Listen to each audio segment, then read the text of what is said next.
from a visual perspective, on The Force Awakens, the most important lightsaber in the movie is Kylo Ren's lightsaber because it's so unique. We spent a lot of time trying to get the color and luminance of it dialed in just right. When we first did a color grade, it was in the regular digital cinema color space, and we really struggled with it. Then when we got to our Dolby Vision grade, all of a sudden we could actually see the sabers pop. You just see more color depth and more range and more brilliance. And then the color itself, in terms of the red or the blue, is just sort of intensified. We mixed the whole movie in Dolby Atmos, which is crucial these days so that you can have the control panning the entire film in 3D object space, which is really cool.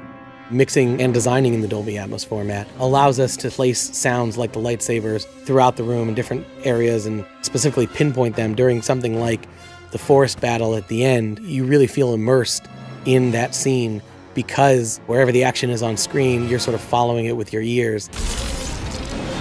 The lightsaber sound, as it swings through the screen, has a very deep component to it. And the minute that you bring that round into the surrounds in a conventional 5.1 format, you lose a lot of that power because the surround speakers just don't have the low-end capability. But with Dolby Atmos, the low frequency never left us because once it left the screen, it continued around the surrounds until it rejoined back on the screen, and that's a huge advantage. When audiences see The Force Awakens in Dolby Vision, Dolby Atmos, they're seeing the absolute best version of what was intended.